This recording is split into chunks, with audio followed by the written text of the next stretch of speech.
Hello hi good morning. 2 पल की जिंदगी है, इसे जीने के सिर्फ 2 उसूल बना लो। रहो तो फूलों की तरह और बिखरो तो खुशबू की तरह। ट्यून किया है आपने आपकी वाणी आकाशवाणी। सुबह हो चुकी है, सर्दियों का समय है और आज है 17 जनवरी 2023, दिन मंगलवार और स्टूडियो की घड़ी में सुबह की 7:01 और 6 सेकेंड। तो सुबह के चाय की चुस्की के साथ एक बार फिर से आ गई हूँ मैं, आपके रेडियो दोस्त ललिता, लेकर आप सभी का फेवरेट नंबर 1 मॉर्निंग शो, जिसका नाम है गुड मॉर्निंग बनारस।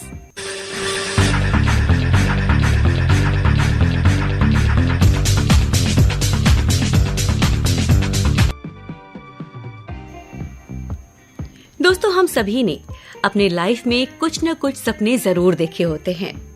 सपने 2 तरह के होते हैं, एक वो जो हम खुली आंखों से देखते हैं अपना भविष्य सजाने के लिए, और दूसरा वो जो हम सोने के बाद नींद में देखते हैं बंद आंखों से। आपको जानकर हैरानी होगी कि पूरी दुनिया इस वक्त नींद की कमी से जूझ रही है। कुदरत की तरफ से दी गई ये सहूलियत लग्जरी बनती जा रही है। यानी कि अगर आप 8 से 9 घंटे की नींद ले रहे हैं तो आप दुनिया के सबसे खुशकिस्मत लोगों में से एक हैं। लेकिन अभी भी बहुत से ऐसे लोग हैं जो 8 से 9 घंटे की नींद पूरी नहीं ले पा रहे हैं। नींद हमारे जिंदगी के लिए सबसे ज्यादा जरूरी है, क्योंकि ये भी हमारी सेहत का एक अहम हिस्सा है। पूरी दुनिया के लोग पर्याप्त नींद ले रहे हैं या नहीं, ये जानने के लिए वैज्ञानिकों ने एक मोबाइल ऐप की मदद से दुनिया के 100 अलग अलग देशों में रहने वाले 1000 लोगों पर स्टडी की। इस स्टडी के दौरान लोगों के नींद की आदतों की जांच की गई और पाया कि पूरी दुनिया में लोग पहले के मुकाबले अब कम नींद ले रहे हैं। ऑस्ट्रेलिया, नीदरलैंड, सऊदी अरब में लोग देर से उठते हैं, तो वहीं अमेरिका में लोग सबसे पहले उठ जाते हैं।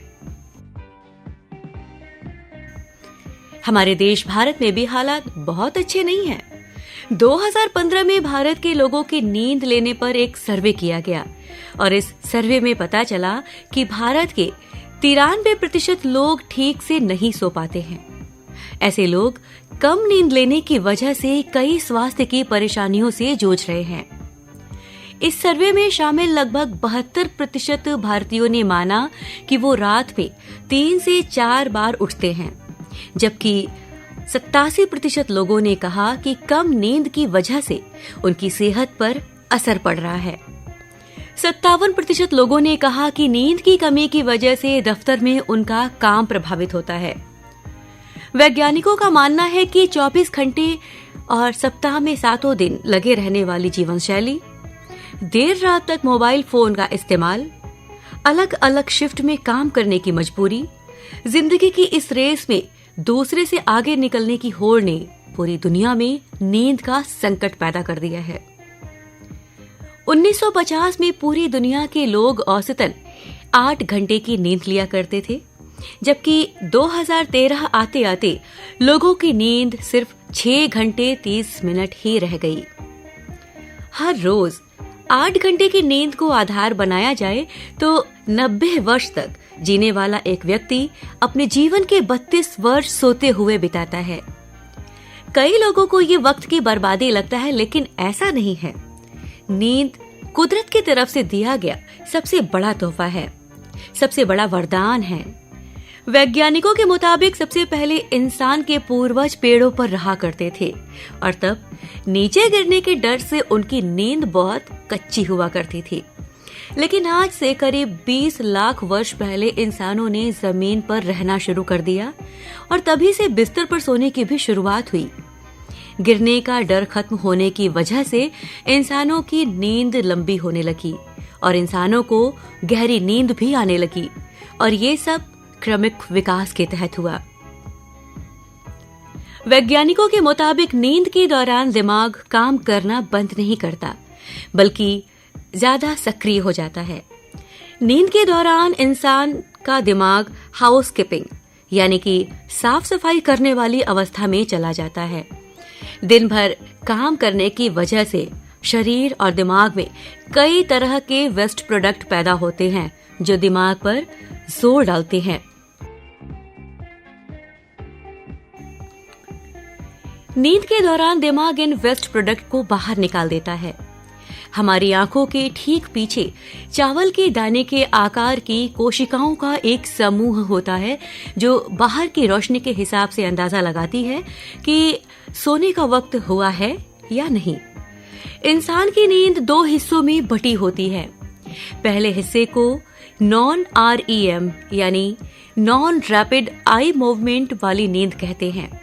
इस दौरान इंसान का शरीर शिथिल हो जाता है, मांसपेशियां ढीली हो जाती हैं, सांस धीमी चलने लगती है और दिल की धड़कन भी कम हो जाती है।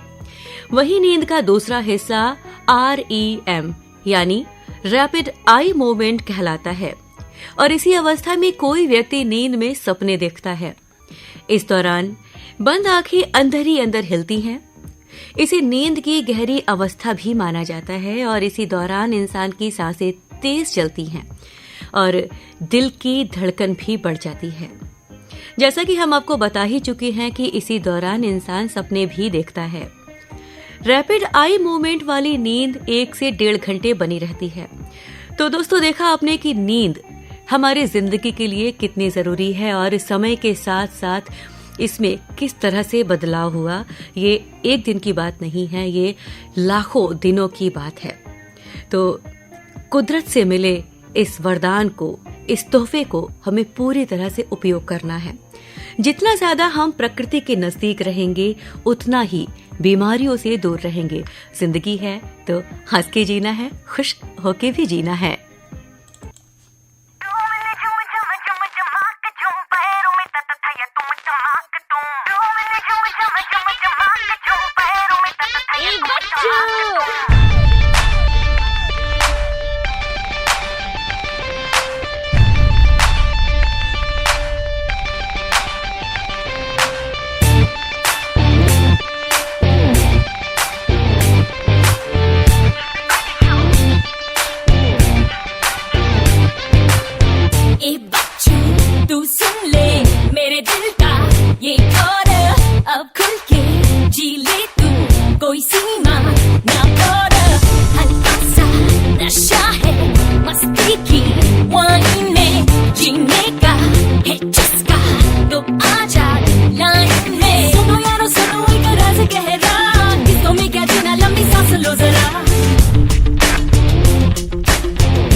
सुन रहे हैं आप आपकी वाणी आकाशवाणी और यहाँ से प्रोग्राम सुन रहे हैं गुड मॉर्निंग बनारस।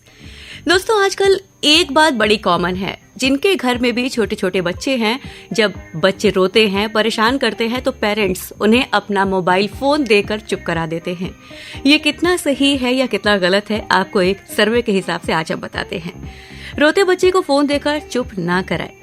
बच्चा तेज तेज रो रहा होता है तो किसी भी तरह उसे चुप कराना ही सबसे जरूरी लगता है। ऐसे में माता पिता अक्सर बच्चे को फोन, आईपैड और डिजिटल टूल्स देकर चुप करा देते हैं, पर ऐसा करते रहना बच्चों के व्यवहार और भावनात्मक सेहत पर बुरा असर डाल सकता है। एक यूनिवर्सिटी के शोधकों द्वारा 422 अभिभावकों और बच्चों को शामिल किया गया। माता पिता से सवाल पूछे गए कि कितनी बार बच्चे को चुप कराने के लिए डिजिटल टूल्स का इस्तेमाल करते हैं आप, और पिछले 6 माह में बच्चों के व्यवहार और इमोशंस में किस तरह का बदलाव देखने को मिला आपको।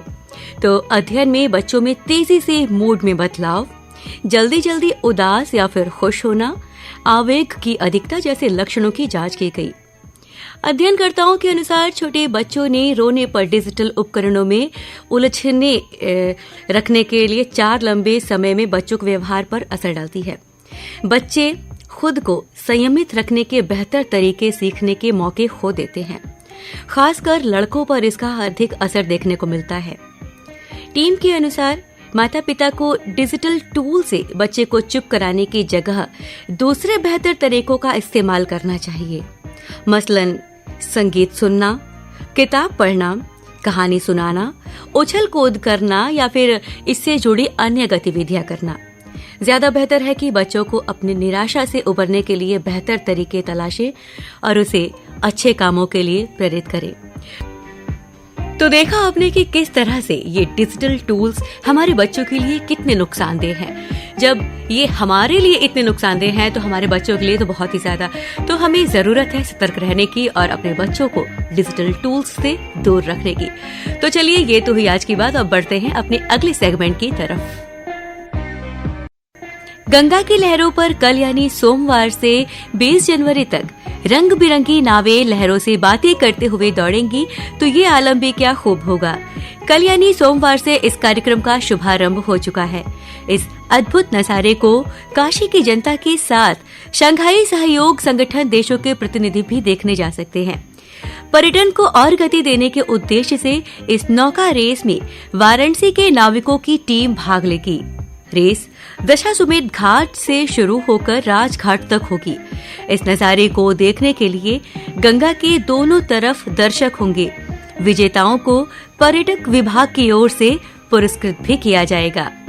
बढ़ते हैं अपने अगली खबर की तरफ। नगरीय क्षेत्र में नियमित टीकाकरण को गति देने के उद्देश्य से सभी शहरी प्राथमिक व सामुदायिक स्वास्थ्य केंद्रों व जिला महिला चिकित्सालय सहित अन्य राजकीय चिकित्सालयों में रविवार से टीकाकरण सत्र की शुरुआत हो चुकी है। इन दिनों ठंड का मौसम है और आजकल मौसम में उतार चढ़ाव भी जारी है, तो ये बिल्कुल भी न समझे कि ठंड कम हो गई है। मौसम विभाग के मुताबिक अगले 24 घंटों के दौरान उत्तर पश्चिम और मध्य भारत के तापमान में 2 से 3 डिग्री की गिरावट आ सकती है। राजस्थान, हरियाणा, उत्तर प्रदेश, दिल्ली के कुछ हिस्सों में शीतलहर की स्थिति पैदा हो सकती है। बढ़ते हैं अगली खबर की तरफ। दिल्ली और यूपी में कल से ही स्कूल खुल चुके हैं। दिल्ली, उत्तर प्रदेश, बिहार, राजस्थान, झारखंड समेत कई राज्यों में स्कूल सर्दियों की छुट्टी खत्म हो गई है और स्कूल खुल गए हैं। और अब आपको देते हैं क्रिकेट मैच से जुड़ी जानकारी। सबसे ज्यादा रन और शतक रंग में लौटे किंग कोहली एक पारी से बना डाले इतने सारे रिकॉर्ड।